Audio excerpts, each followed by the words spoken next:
What is going on, guys? Welcome back. My name is Fernandoherrera, and today I'm actually going to be talking to you guys about a video series I have in mind, but specifically I wanted to just do a video and explain all the questions I get from all these emails, Instagram messages, LinkedIn messages, and a lot of these questions are fairly the same. So I'm going to go ahead and tackle all these questions in one single video. I'm going to be doing a very simple explanation, kind of like just getting the question, giving you the answer type of deal. And then you guys, again, if you really want me to go into further details on one specific question, feel free to reach out to me again via email or just comment below. But again, I thought it would be a good idea to just give you everything you need to know if you want to open up a tire shop. This is specifically for tire shops. And so before we continue, just help me out by smashing that like button, subscribe also if you want to keep, receiving these notifications. Follow me on LinkedIn. I'm trying to get more followers on LinkedIn. So any, messages, definitely I'm paying a lot more attention to LinkedIn these days. But without further ado, let's go ahead and begin. Now, the number one question I want to address that you should be asking if you're considering opening a tire shop is, should you even open a tire shop? So you want to go over the good and you want to go over the bad. What's the good things? Do you have the capital? Go through your scenarios. Are you willing to put the work, the time? That's something I would definitely consider because a tire shop's not for everyone. Also consider competition, where you're going in terms of a location. Is there other tire shops? How much are they charging? How much could you potentially be making? And so again, this is very important for you to think. Now, the second question I get asked a lot too is, what type of tire shop should you be opening? Should you be opening a big box tire shop with a whole bunch of inventory, or a small tire shop, right? And so oftentimes those two business models differ a lot. If you have a lot of capital, then definitely, the big box might be able to, be a good option for you. But again, you could also start small and then scale your way up. But again, just keep these things in mind. Another popular option could be also, should you be franchising, right? Should you open a franchise instead from Big O Tires or Midas or, Tire Pros? These are just some of the franchises I know, but there's plenty of them out there.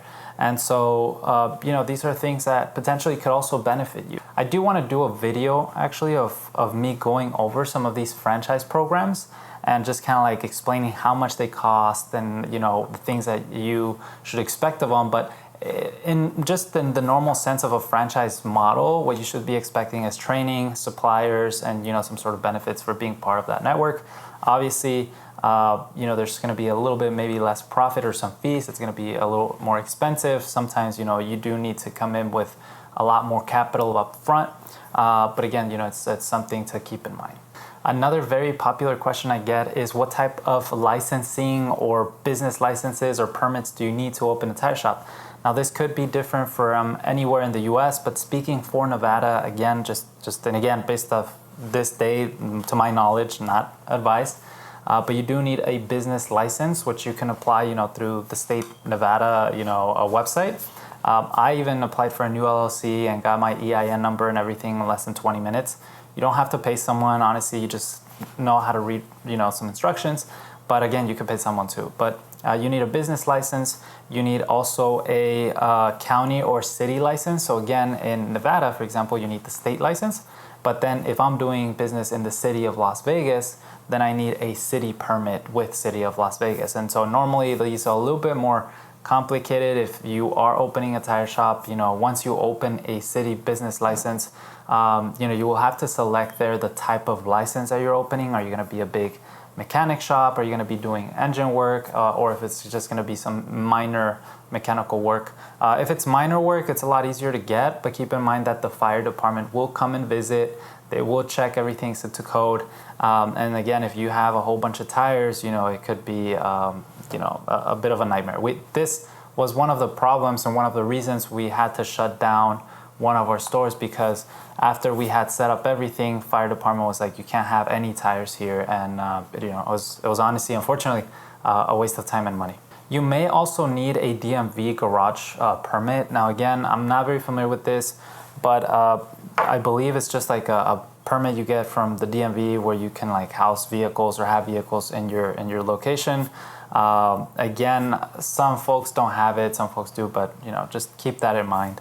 And then of course insurance if you want to, right? So really these are the only things you should be worrying about for the most part. So state business license, city or county business license, approval from any sort of fire department, or if you're going to be doing some modifications to the actual building, then that's a whole different thing, right? You're going to need architects, and you're going to need to submit plans and all that stuff. But if you're just moving into a facility that was previously an auto repair shop, or if you're not doing any changes at all, then just make sure you have approval from the fire department, and kind of you could go and maybe ask in your city and get some resources. And then again, insurance. The next question I have is where to buy tires from. So again, there's a whole bunch of different tire distributors out there, and we can break them down into 3 sections, okay? One is the factory direct suppliers or manufacturers that sell you containers from abroad, Vietnam, Turkey, China, whatever. Best price, but at least need $50,000 to $60,000 per container up front to start that way. Then there's the regional or national tire distributors, and these are distributors that have mostly coverage around the US. And so again, typically a little more expensive, but definitely have good selection and good products and consistency, right? So you could tell your customer, hey, you know what, if you buy this brand here, you could go to California and still get that brand over there, so no problem. And then you have like your local or regional distributors, which will break it down. Sometimes these guys could be the most expensive because they are the smallest firms, but sometimes you could get some good deals. So these are the 3 places I would recommend you could buy tires from. Again, just to name a few, manufacturers, you could be, like a manufacturer could be Arturo Tires or Royo Tires. Then in the middle stack, we have ATD, American Tire Distributors, National Tire Distributors, Tire Hub, US Auto Force. And then regional, you have, for example, these are not going to be very well known, but for example, in Vegas, we have North Tires Enterprises and Nevada Tire. So, just something to keep in mind. Now, another question I do get a lot is what should be the workflow or the process for a tire shop? So a lot of these, individuals that contact me are either getting into the industry for the first time, or they were a tire technician or a salesperson or a manager, and they're getting into being a business owner for the first time. So there's a lot of processes they're not very familiar.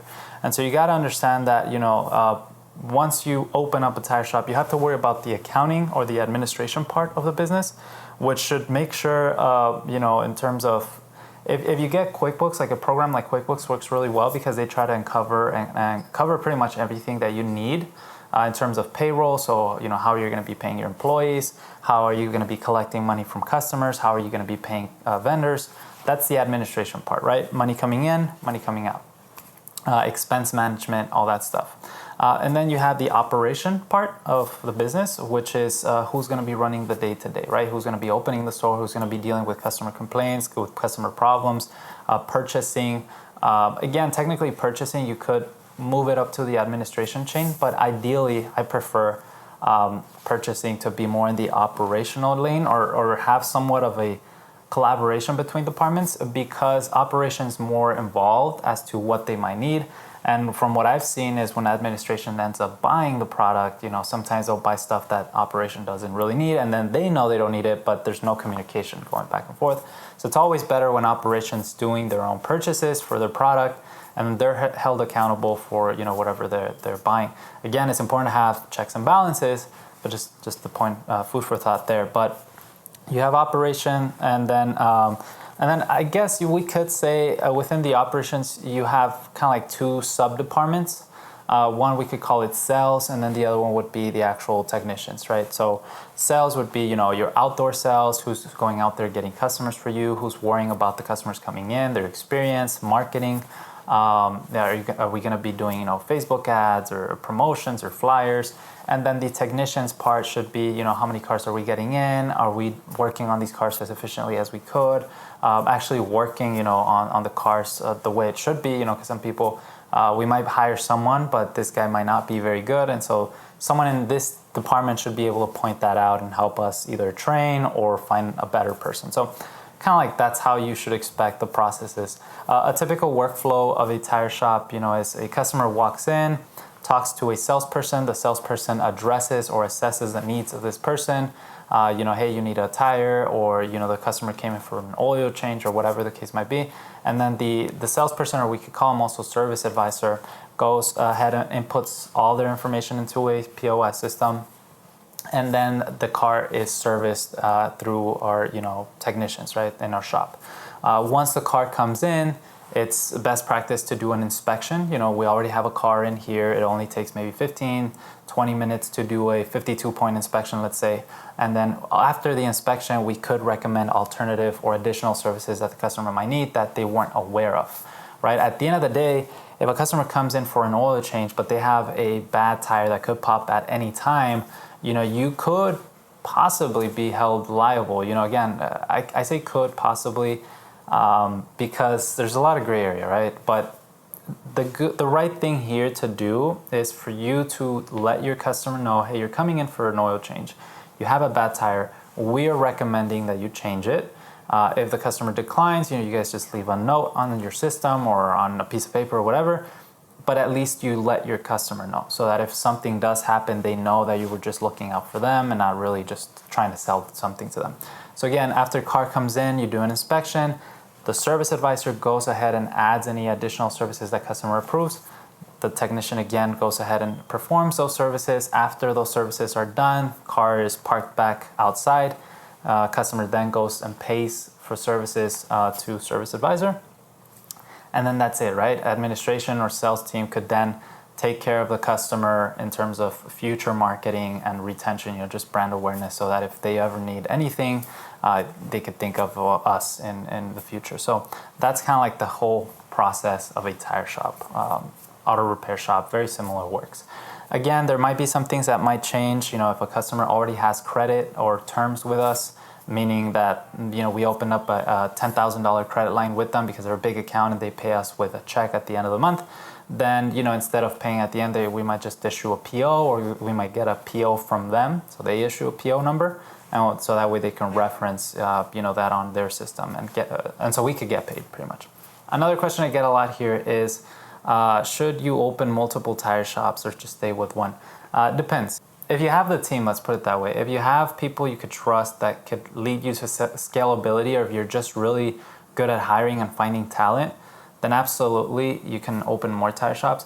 If you're doing money and if you're happy with the profit you're doing and you could just improve your tire shop or maybe add more space around it, upgrade your shop, then I would definitely suggest the latter, this option, because big doesn't necessarily mean better. And I've personally seen that with one of our companies where we expanded too quick and eventually it becomes a nightmare. And even right now it's struggling to get back on its feet. And so again, just be very careful with that. It's very capital intensive. So if you have the funds, then go at it. If you don't, then just stay small until you really have like a whole bunch of money or time. And you're 100% sure that once you replicate this, it's going to work. And then the final and last question is how to run bookkeeping for your business. So again, accounting definitely is something that scares a lot of people, but it's extremely important. It tells you how your business is doing. And so I'm just going to explain briefly, just super brief, how the bookkeeping or the accounting should work, right? So you have in one part all the transactions that are going on. So customers buying and you purchasing products, so buying and selling, right? And so then you have the expense category, right? How much are we actually spending? These are not purchases for tires or for parts for customers. These are expenses that we have as a business, right? So lights, utilities, supplies, employees. That's one section, right? And so accounting, all it does is you want to make sure that all your purchases are recorded in somewhere and you're paying for what you're supposed to be paying. A good potential fraudulent case that we've even gotten in the mail is some letters saying, hey, you owe us money, from people who we don't owe money from. And they just do that, they just send these envelopes to all these companies. And some companies will blindly just write a check and send them that because they really believe that they owe that money. And so if you have a good accounting system or a good accounting process, you should be able to identify and say, these guys are crazy. We have never bought this from them. And so they're just trying to, steal money from us. And so the expenses, again, the expense part is just making sure that are we controlling our expenses? If we gave an employee a company card, Are they going and eating $150 breakfasts every day? Or are they overspending on supplies? If they're using company, vehicle, are they putting too much fuel? These are things that in the accounting section, it's important to keep in mind. And as as an owner, you have to keep a very sharp eye on these metrics. And so again, accounting software does help. So QuickBooks, again, is the system I use for all my businesses. Not sponsored or anything, but I do like QuickBooks. It's really good. But again, that's how typically the bookkeeping should work. Hopefully the sales and purchases, you have some sort of system, a POS system, because QuickBooks is not meant for tire shops or repair shops. So you could use QuickBooks as your POS system, as your customer management system and all that, but you won't be able to save vehicles, you won't be able to search specific tires or auto parts. And so it's because it's not made for a business like in this industry. So you could use a POS system. For example, I've been mentioning before, I'm building a POS system called TireBase, but again, there's a lot more POS systems out there that integrate with QuickBooks, like Tire Guru, Shop Monkey, whatever. But TireBase is also going to be integrating with QuickBooks towards the end of this year, 2023.